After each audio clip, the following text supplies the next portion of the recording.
Hey guys, Anthony here with Geek Domination. I'm with the blonde bombshell, Ransom Tyson. He's my brother, you know?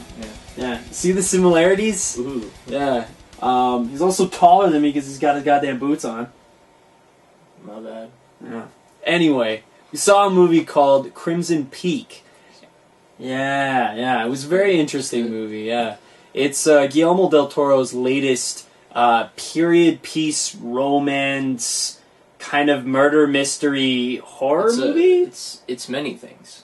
Yeah. It's a combination of what he does really well and what we've never really seen him do. Yeah, it's interesting because Guillermo Del Toro doesn't really write romance, and we get a bit of that in a heavy-handed way here. Yeah. For me, I know I liked it. I think Ransom was less sold, or... It was very confusing, but once I thought about it and thought about the metaphor that he actually puts in at the beginning of the movie, I started... I started actually thinking about it, and I was like, you know what? Yeah, this makes sense. Yeah. It's definitely different from regular Del Toro movie, where it's like really creepiness, and you're just like, holy shit. And you still get that, but it's taken in pieces. Pieces. Yes, bite size, like Snickers. Like Or Reese's Pieces. Ooh. There it is.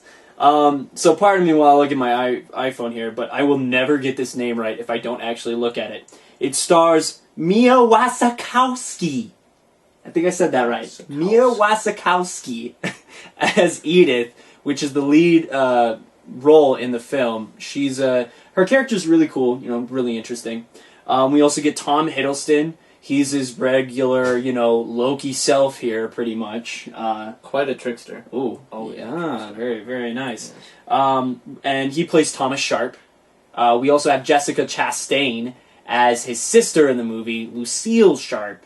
And then finally, rounding out the top of the cast, we've got Charlie Hunnam. Yeah, Charlie Hunnam from Sons of Anarchy, as you might as well remembered. Or Guillermo Del Toro's other famous movie that everyone seems to remember him for, Pacific Rim. Yes. He was really interesting because it's like he was playing Charlie Hunnam himself, but as a doctor. So it was Dr. Charlie Hunnam, even though his name was like Alan something. Dr. Alan. Yeah. But you don't really remember Alan. You're just like, oh, that's Charlie Hunnam the doctor. Yeah. It's good, though. It's good, admittedly. So... film cinematically, wow. Really brilliant overall. It was good. The shooting on it is fantastic. Like, there's a part where, it's actually in the beginning of the movie, the very beginning. No spoilers, though. Yeah. Okay. Where you just are looking at a hallway, and just, like, seeing the shadows from, like, the window pane, and, like, the lighting from other rooms is just really beautiful, and it's so well put together, and it really fits with the way he's trying to make the movie, and like with still making that creepy kind of vibe, but also making it really beautiful. Yeah, the film is like, it's got a lot of Gothic imagery to it, and it really works well because, as I said before, it's really trying to remind you that it's a period piece because it's set in that 1900s, late 1800s, early 1900s era. I can't really remember which of the two. It's late 1800s. It's like, same difference. It's all kind of the same clothing until the 1920s. So. Yeah. At any rate, really shot well, very cinematic. Every scene it drips story, The set designers are to be commended because they did an excellent job on everything, especially the creepy house, which ends up being, of course, Crimson Peak, as it's known.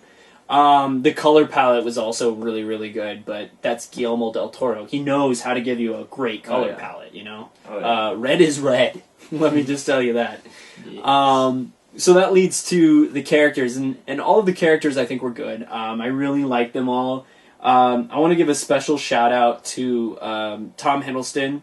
For me, I really, really liked his character because it had a lot of depth.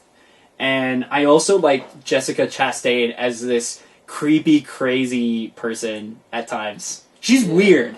Yeah. Yeah. It's like Tom Hiddleston, his character, you go from like back and forth with him.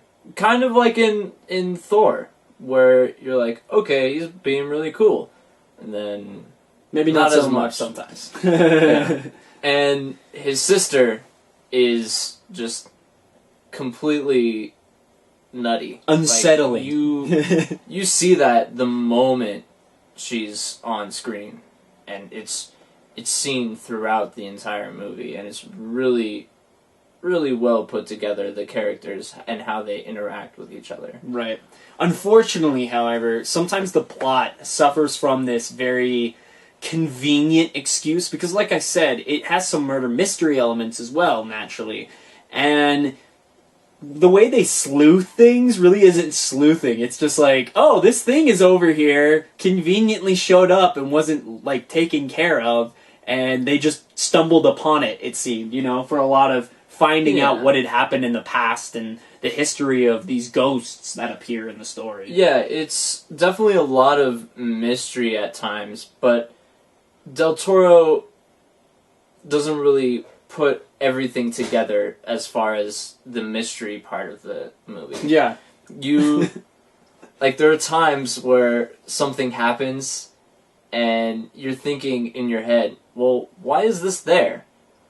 Why have they just not done something about it? Seriously, the villains literally forget the golden rule of murder.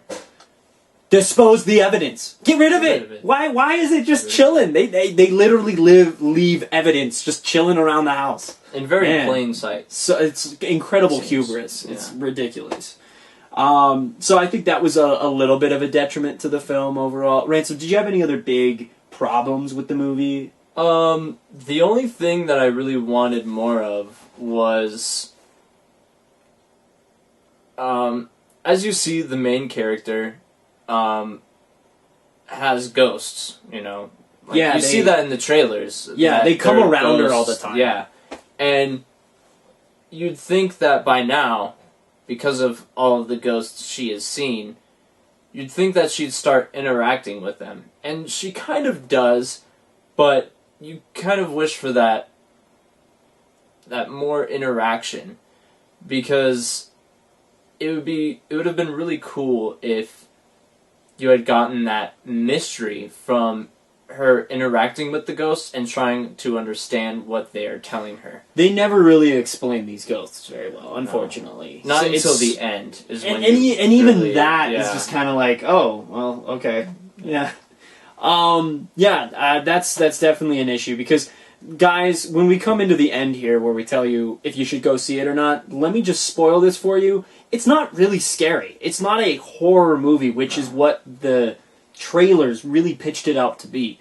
Get that out of your mind now. It's really more of a gothic romance period piece with some horror, murder, mystery elements in it. I think. The metaphor that I was saying earlier, there's a time where the main character is talking about a book that she just wrote. And her book, she talks about it as, it's not a ghost story, but it has a ghost story in it. It's a metaphor! And it is a metaphor for how Del Toro's basically saying, audience, this is not a ghost story. It's like he knew you would get confused with the whole story, and he's like, don't blame me, I told you right here! Yeah. That's not my fault! Yeah. So bottom line though, I really liked the movie. I had a lot of fun with it. It's one of those movies that you do get lost in the cinematography of it. I highly recommend to see it in theaters, but if you can't even get around to it, at least rent it, get it on VOD, because it needs to be watched. What do you think?